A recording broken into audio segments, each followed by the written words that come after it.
Bonjour et bienvenue, c'est votre émission Ma vie, ma santé que vous aimez beaucoup. Et aujourd'hui, pour la première fois, nous n'allons pas parler de la santé, nous n'allons pas parler des maladies, mais nous allons plutôt parler de la technologie. Pourquoi? Parce que la technologie fait partie actuellement de notre vie.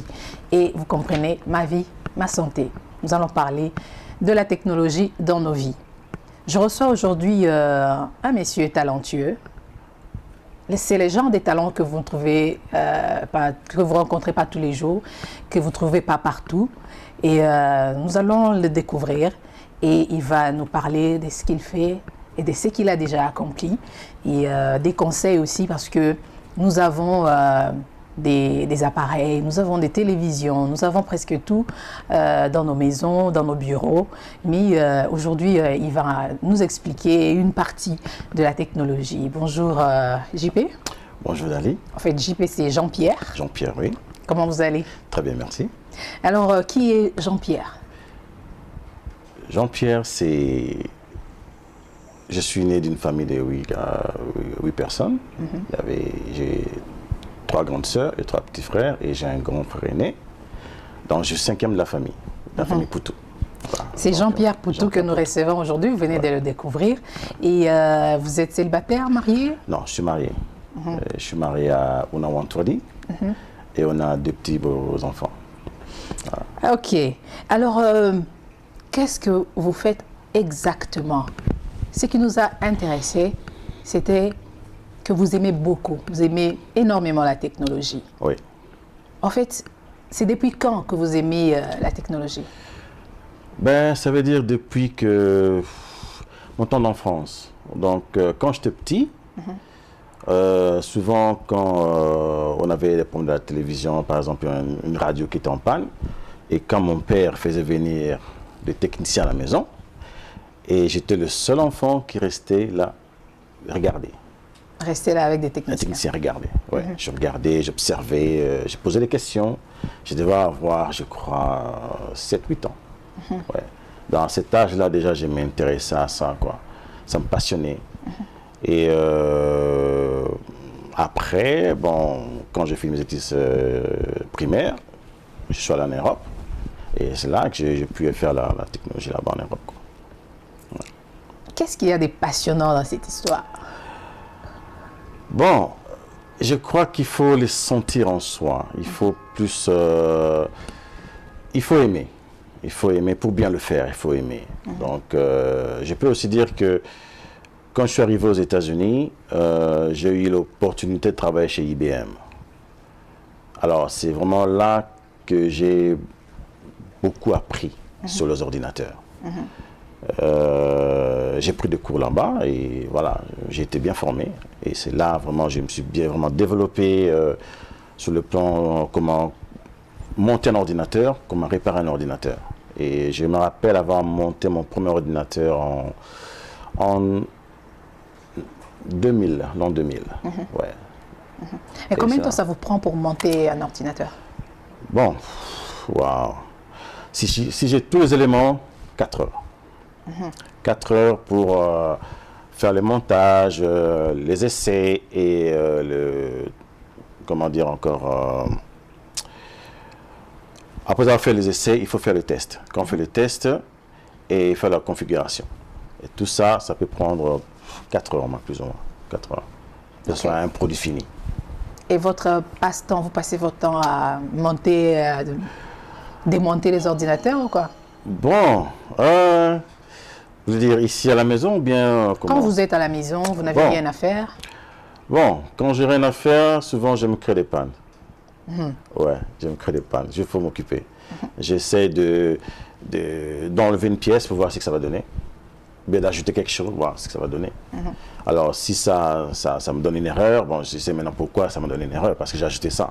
Donc, c'est comme ça que j'ai appris aussi beaucoup comme ça par moi-même. En faisant ça, quelques tests, j'enlève une pièce, j'ajoute une pièce, bien je démonte complètement l'ordinateur et voir ce que ça va donner, quoi. Mais qu'est-ce que vous avez déjà fait et qui vous a ébloui vous-même? Bon, ce qui m'a vraiment ébloui, c'est quand j'ai pu monter un Mac. Ouais. Parce que j'étais un Windows guy. Donc, j'ai tout le temps Windows. Je me méfie un peu de Mac.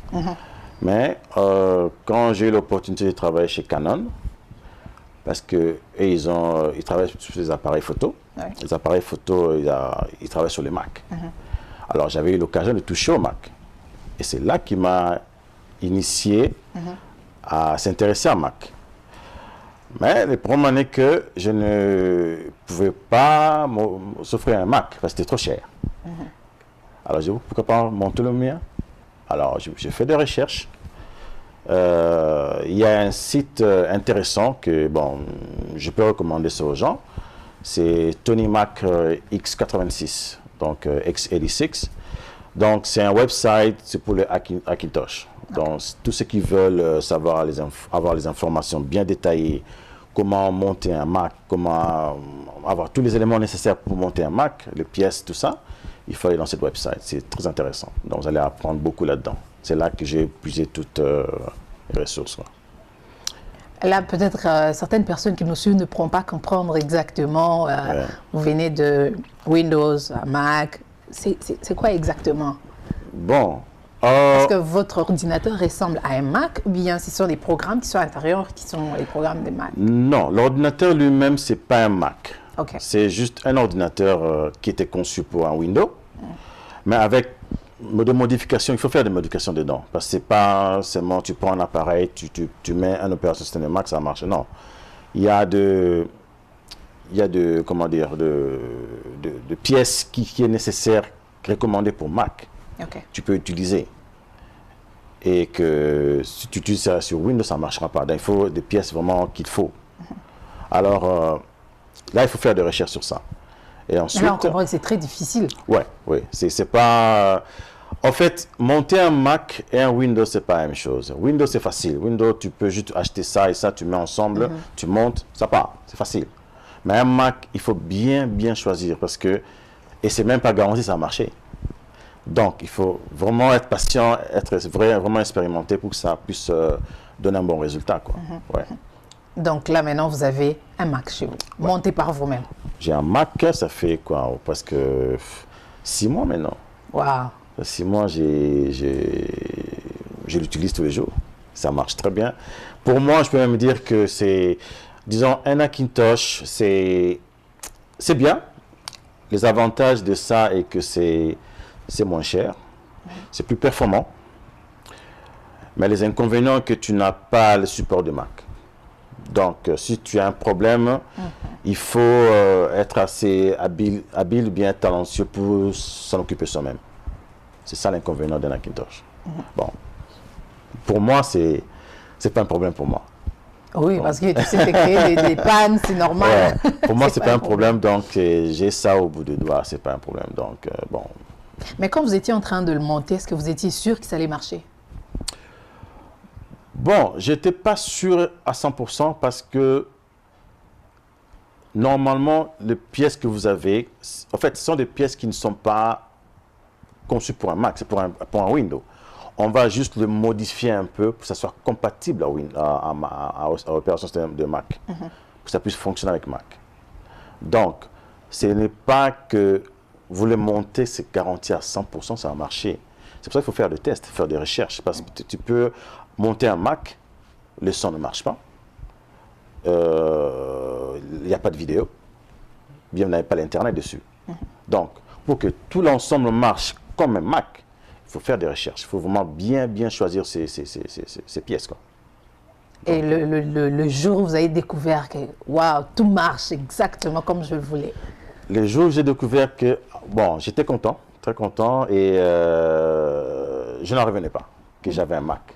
Je n'en revenais pas, j'avais un Mac, ça fonctionnait très bien comme un Mac. Donc, j'ai passé presque 3 mois à faire des essais. J'ai testé, parce que je voulais arriver à un point que ça puisse marcher comme un Mac. Sans plus, sans moins. Donc, j'avais un Mac devant moi. Ouais. Mais ce n'est pas fait par Mac, c'est fait par moi-même. Alors, et là, ça m'a vraiment marqué. C'était bien. J'étais content, très content. Mais qu'est-ce qui vous a poussé à faire ça? J'étais curieux. J'ai curieux de savoir, bon, tu vois, quelqu'un qui aime la technologie, c'est quelqu'un qui veut toujours toucher un peu à tout, quoi. Parce que, bon, moi, ça peut m'arriver aller dans un magasin, on vend des ordinateurs, passer des heures là-bas, juste voir qu'est-ce qu'ils ont comme pièces, qu'est-ce qu'il y a comme de nouveau, comme nouveauté, tout ça. Et on est curieux de savoir qu'est-ce qu'il y a comme un nouveau pièce qui est sorti, pour le tester, pour savoir un peu comment ça marche. Alors, ça m'intéresse beaucoup, ça m'intéresse. Ouais. Mais bon, qu'est-ce que vous direz alors aux parents qui ont des enfants qui ont aussi cet intérêt pour les ordinateurs? Bon, je dirais aux parents qu'il faut encourager les enfants. Parce que nous avons des enfants d'aujourd'hui ne sont pas comme les enfants d'il y a 20 ans, 30 ans. Bon, aujourd'hui, on voit partout, ils ont souvent l'Internet, les ordinateurs un peu partout. Alors, quand on voit un enfant s'intéresser surtout à la technologie, il faut le suivre. Il faut le suivre, il faut l'encadrer, il faut l'encourager, qu'il puisse arriver à son but, quoi. C'est ce que moi, je pourrais conseiller aux parents, quoi. Okay. Parce que nous-mêmes, bon, nous, on n'a pas vraiment eu ça. On a développé ça de nous-mêmes. Mais aujourd'hui, les parents ont l'opportunité de faire ça à leurs enfants. Donc, j'encouragerais les parents vraiment de bien suivre leurs enfants. Bien sûr. Et vos enfants, est-ce qu'ils sont comme vous? Oui. Oh oui. Mon fils Christian, c'est un petit doué. Hein? C'est vrai? Oh oui. À son âge, il fait des choses, même moi, ça m'étonne. Hein? Ah bon? Oui. Peut-être c'est génétique. Hein? Peut-être. Parce que quand il vient ici, il touche à tout. Hein? Je ne l'apprends rien. Il prend mon ordinateur, il l'utilise. Hein? Sans que je dis, voilà, fais ça. Il fait ça tout seul. Donc lui aussi, il essaie, il veut découvrir. Il veut découvrir. Wow. Il est toujours derrière moi. Papa, comment tu fais ça? Ça. Donc, voilà. Et je l'apprends. Wow. C'est vraiment intéressant. Donc, si j'ai un problème avec mon laptop, ça, je sais que vous êtes là. J'ai fait aussi des réparations. Bon, en fait, je ne suis pas encore... comment dire, je n'ai pas encore l'occasion de faire ça pour les gens ici, au Canada, parce que bon, je faisais ça aux États-Unis, parce que je commençais ça aux États-Unis. Okay. Donc, à la vie de Raleigh. Je peux dire à Raleigh, j'ai au moins, je peux dire plus de 20 ordinateurs. Il y a au moins 20 familles à Raleigh qui ont mes ordinateurs. Bon, les avant encore jusqu'aujourd'hui, ça je ne sais pas, mais je sais que j'ai laissé mon 20 à Raleigh. Wow. Ouais, à Raleigh. Donc, c'est là que j'ai commencé tout. Donc, j'encouragerai les parents de bien suivre leurs enfants. Vous avez parlé d'un système que vous avez aussi créé concernant vos films. C'est quoi exactement? Ah oui. En fait, ça, c'est un appareil, disons, je peux dire, on appelle ça home theater. C'est un ordinateur sur base de, comment dire, c'est une caisse, tu mets tes disques durs dedans et tu peux mettre tes films, tout ce que tu veux, aller à l'internet. Donc, tu peux le brancher sur ton écran au salon. Tu peux regarder le film. Donc, c'est très intéressant. Ça, je recommanderais même les gens d'avoir... Quand vous dites c'est une caisse, bon, c'est juste comme quand ça. je dis une caisse, en fait, quand je dis une caisse, ça ressemble à un ampli. Oui. Donc, il faut qu'on te dise c'est un ordinateur. Tu ne sauras pas que c'est un ordinateur. Donc, c'est un clavier, c'est une télécommande et tu le branches à ton écran, sur la TV, et tu regardes le film dessus. Tu peux aller à l'Internet dessus. Tu peux faire... là, il faut quel genre de télé? N'importe quelle marque? N'importe quelle télévision. Il suffit d'avoir seulement une entrée DVI ou bien HDMI dessus, c'est tout. L'appareil se connecte dessus. On peut avoir combien de films là-dedans? Non, ça dépend. En fait, ça dépend du film que tu veux mettre dedans. Tu peux mettre de Blu-ray dedans, tu peux mettre de DVD dedans, tu peux mettre de la musique dedans, des CD, si vous voulez. Donc, ça fait tout. Ça peut jouer le film, ça peut jouer la musique, ça peut aller à l'Internet. En fait, c'est comme un media center. Okay. Oui, il y a tout, vous avez tout mis sur un quoi. Donc, de films, parce que le mien que j'ai au moins presque 100 films dedans. Presque 100. Donc, et c'est pas encore fini. Je peux encore rajouter... Ça peut aller jusqu'à combien? Tout dépend du disque dur. Ça dépend de la carte mère que vous avez sur l'appareil. Ok. Certaines cartes mères peuvent supporter 4 à 6 disques durs. Certains peuvent aller à 8, tout dépend. Alors, mais sur un disque dur, Tu peux mettre combien? tu peux mettre, par exemple, si tu as un 2 terabytes, tu peux mettre peut-être quoi, 50 films dedans. Et vous, vous avez là combien de disques durs? J'en ai 4. J'en ai 4. J'ai un petit de 60. Là, j'ai mis l'opération système, de Windows 8. Et j'ai 3 grands disques durs. Là, j'ai mis mes Blu-ray dedans et mes DVD. Ouais. Donc là, vous pouvez tout mettre, comme vous l'avez dit, les Blu-ray, DVD. Même le CD, la musique. Le VHS, je ne pense pas qu'on l'utilise encore. Hein. Non, ça c'est l'ancienne technologie, on n'utilise plus ça. Donc, ouais, ça a été remplacé par le DVD il y a longtemps, bien longtemps. Ouais, bien longtemps. Ouais. Non, là, vous pouvez mettre le CD, DVD et Blu-ray. Voilà, exactement. Très intéressant, très intéressant. Est-ce que c'est recommandable? C'est recommandable, mais ça coûte cher. Ça coûte cher et honnêtement, ça coûte cher à le faire. Ça coûte cher. Bon, il y a moyen de l'avoir à un bon prix parce que ça dépend de comment dire, ce que vous voulez mettre dedans. Le prix peut varier. Tout dépend. Parce que le mien que j'ai monté, bon, ça m'a coûté 2000 $ pour le faire. Donc, mais je n'ai pas payé 2000 $ du coup. J'ai acheté petit à petit. Donc, j'achète une pièce, je garde, j'achète une pièce, je garde. Jusqu'à ce que j'ai tout, j'ai mis tout ensemble. Et voilà quoi, je l'ai. Mais il y a, avec un 500-600 $, on peut le faire. Parce qu'il y a des gens qui le font juste pour aller à l'Internet, ou bien faire le streaming à YouTube, ou bien aller à Netflix avec. Vous n'êtes pas forcément obligé de mettre le film dedans. Donc vous pouvez le faire directement là, ça vous coûtera moins cher pour ça. Et pour les amoureux du sport, qu'est-ce qu'ils peuvent faire? Bon, les amoureux du sport, l'appareil est capable d'enregistrer aussi. Okay. Donc, vous pouvez même brancher, il y a une carte spéciale, une carte TV, haute définition, vous pouvez mettre dedans. Donc, avec ça, vous pouvez enregistrer le film, enregistrer vos programmes de match et regarder plus tard. Et ça vous permettra même d'avancer les programmes, de reculer le programme, exactement comme un DVR. Wow. Exactement comme un DVR. Donc, c'est très intéressant de l'avoir, surtout quand c'est vraiment bien équipé, quoi. Donc, vous avez mis toutes les options possibles dedans. C'est un appareil vraiment intéressant à avoir à la maison. Très intéressant. Ouais. Mais pourquoi vous n'êtes pas intéressé, par exemple, aux voitures? Vous êtes resté cadré non. En fait, sur des ordinateurs? Les voitures, c'est... J'aime beaucoup les voitures. J'aime beaucoup les voitures. C'est une de mes passions aussi. D'ailleurs, moi, je conduis à l'âge de 10 ans. Comment ça? Ouais. Je conduis à l'âge de 10 ans. Bien conduit ou bien vous étiez juste en train de jouer? Je conduis à l'âge de 10 ans. À 10 ans, j'étais au volant déjà. Waouh. Ouais, j'étais au volant. Ma famille, mes frères et sœurs entendent ce que je suis en train de dire. Ils vous diront. On m'appelait même un petit génie. Les amis de mon père m'appelaient un petit génie. Donc, vous voyez, c'est quelque chose que j'ai développé ça très tôt. Très tôt. Très tôt. Parce que je me rappelle, on devait aller chercher ma sœur aînée. Elle a étudié à lycée Kabamba. Nous, on était au collège Boboto.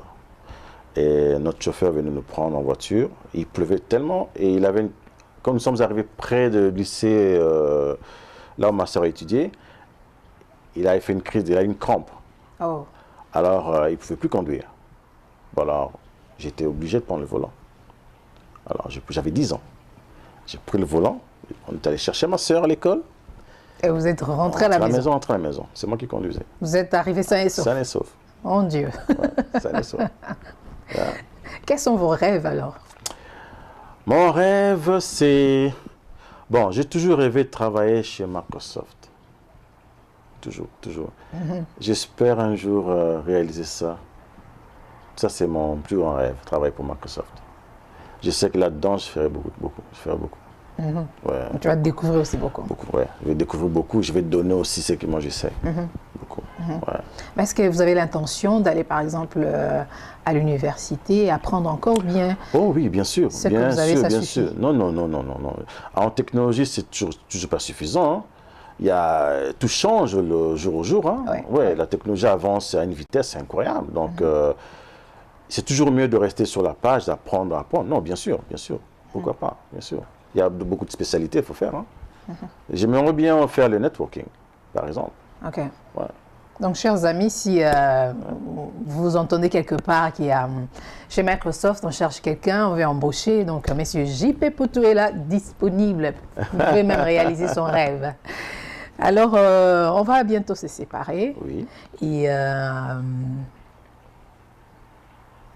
dernier mot à nos amis qui nous suivent, aux amis de la technologie, les amis qui aiment les ordinateurs comme vous, un conseil à donner? Ce que je peux dire que, bon, il faut toujours s'intéresser à ce qu'on aime. Moi, j'aime la technologie, j'aime les ordinateurs et je me suis intéressé à ça et je monte les ordinateurs. Donc, ceux qui veulent un soutien, bien une réparation, ils peuvent toujours me contacter. Donc, voilà, quoi. Je suis là, je peux aider, je peux donner des conseils. Et voilà, quoi. Donc, c'est ce que je peux dire. Vous n'avez toujours pas répondu à ma question. Pourquoi vous ne vous êtes pas trop donné aux voitures? Pas trop donné aux voitures? Bon, parce que je ne me vois pas vraiment là-dedans. J'aime les voitures pour admirer. J'admire les voitures. Mais je ne me vois pas réparer les voitures. C'est peut-être quelque chose que je n'ai pas en moi. Alors, les appareils, en fait, c'est venu bien bientôt, plutôt que ça. Parce que je me rappelle que j'étais trop petit. J'avais 7 ans, 8 ans. Si mon père achète une radio, une semaine après moi, j'ouvre la radio, je vois ce qu'il y a dedans. Non, sérieusement. Je vois ce qu'il y a là-dedans, comment c'est fait dedans. Donc, c'est depuis le bas âge que j'avais cette notion-là de connaître la technologie, quoi. Ouais. Et je voulais savoir comment c'est réparable, comment c'est fait dedans, qu'est-ce qu'il y a comme composant dedans. Donc, je voulais juste voir dedans, qu'est-ce qu'il y a dedans. Wow. Et l'ouvrir. Quelle curiosité. Voilà, c'est ça qui m'emmène là où je suis. Voilà, quoi. Mais qu'est-ce que vous pensez de la technologie d'aujourd'hui? Sur n'importe quel domaine? N'importe quel domaine, parce qu'aujourd'hui, là, on ne peut plus se passer de la technologie. Nous avons des smartphones, des téléphones intelligents, nous avons, actuellement, il y a maintenant des écrans plats partout. Ouais. Donc, les autres, c'est devenu démodé. Nous avons beaucoup de choses, trop de gadgets. Ouais. Qu'est-ce que vous en pensez? Est-ce que c'est une bonne chose? Est-ce qu'il y a des inconvénients? Bon, c'est une bonne chose parce que ça aide le développement de tout le jeu qu'on a. Mais le côté négatif, je peux dire, l'inconvénient, je peux dire que nous devenons addictés à ça. On ne peut plus s'en passer. On est tout le temps sur nos smartphones, à l'ordinateur. En fait, on ne passe même plus de temps en famille que sur ces objets-là. Donc, ça nous prend beaucoup plus de temps que de se consacrer à autre chose. Alors, bon, moi, je dirais qu'il faut plus modérer, peser pour le contre le pour comment l'utiliser, pour avoir l'utilisation correcte, quoi. Ouais. Yeah. Là, vous avez raison, parce que les gens, apparemment, sont devenus addictés à ça. Addictés à ça, ils sont à l'aise de rester seuls. Exact, ouais. Et juste rester... Parce que tu peux même voir aujourd'hui, il y a 3 personnes assises et tous sont dans leur téléphone en train de texter. On ne se communique plus, on ne se parle plus, on est là. Et bizarrement, même lorsque quelqu'un vous envoie un texte, c'est difficile qu'ils vous disent même « Bonjour Jean-Pierre ». Directement, la personne dit « Envoie-moi ceci » ou bien « J'ai besoin de ça ». Voilà. C'est comme moi, aujourd'hui même, quand mon téléphone, j'atteins un bip, bon, je suis curieux d'aller voir qu'est-ce qu'il y a. Donc, je peux même pas m'en passer, de laisser passer. Non, il faut que j'aille, qu'est-ce que m'a écrit. Donc, ça prouve que ça nous a captivés tous, quoi. Donc, c'est bien et c'est pas bien non plus. Il ne faut pas trop, comment dire, se donner là-dedans. Non. Yeah. C'est pour cela on voit aussi beaucoup d'accidents parce que les gens ne peuvent même plus s'en passer, même au volant. Les gens en texte, les gens en téléphone. Et on a oublié même les headsets Voilà. pour téléphoner de façon sécuritaire. Exactement. Yeah. Exactement. Ouais. Voilà, merci beaucoup. Mais un dernier conseil que je peux donner encore sur... Oui. Si vous achetez une télé, par exemple, vous l'amenez à la maison, il ne faut pas l'allumer tout de suite. Il faut prendre combien de temps? Vous le déballez. Il faut laisser avec la température ambiante de la maison pendant au moins 12 heures. 12 heures. Ouais, 12 heures au moins. Comme ça, l'appareil doit s'habituer à la température. Et à ce moment-là, vous l'allumez l'appareil. La raison pour laquelle je dis ça, parce que si vous ne le faites pas, vous achetez l'appareil, vous mettez ça à la maison, vous l'allumez tout de suite. La température d'où vient l'appareil de le carton et la température de la maison, ça va faire rouiller le composant électronique à l'intérieur. Oh. Donc, votre appareil ne va pas durer une année. Oh. Voilà, donc c'est juste un conseil que je vais donner. Donc, il faut prendre au moins 12 heures. Vous laissez l'appareil, vous déballez, vous le laissez là pendant 12 heures et vous l'allumez. Vous n'avez pas, vous gardez 5 ans sans problème. En ce qui concerne alors les laptops? Non, les laptops n'ont pas de problème dessus. Je parlais plutôt de télévision, le flat screen télévision. Oui, laptop, il n'y a pas de problème. Il n'y a pas de problème. Non, pas de problème. Merci beaucoup pour tous ces conseils. Et je suis sûre que nos amis ont appris quelque chose parce que la technologie concerne tout le monde et ça nous a captivés à tel point qu'on ne peut plus s'en passer. Tout le monde a une télé à la maison, tout le monde suit des films à la maison, tout le monde est sur le net, tout le monde est partout. On a presque tout, on utilise presque tout. Donc, merci beaucoup. Merci. Et merci à vous. On se voit prochainement. Il n'y a pas de problème. Voilà, merci, chers amis, c'était monsieur Jean-Pierre Poutou, qui est un génie qui a monté un Mac avec des pièces prises par-ci par-là. Et comme vous l'avez entendu. Donc, merci encore une fois. Si vous avez des questions, ou bien si vous voulez contacter monsieur Jean-Pierre, vous allez voir son email adresse qui est là et vous pouvez toutefois lui écrire tout ce que vous voulez. Alors, vous pouvez aussi nous écrire sur info@mavimasanté.org ou bien connectez-vous sur notre page Facebook /Ma Vie Ma Santé. Et pour de plus amples informations, pour encore plus d'informations, connectez-vous sur le www.mavimasanté.org. Quant à moi, je vous laisse. Mais merci beaucoup à Amen Productions pour ces belles images et merci surtout à vous de nous avoir accordé ce merveilleux temps. Je vous retrouve très bientôt pour un autre numéro de Ma Vie Ma Santé. Au revoir.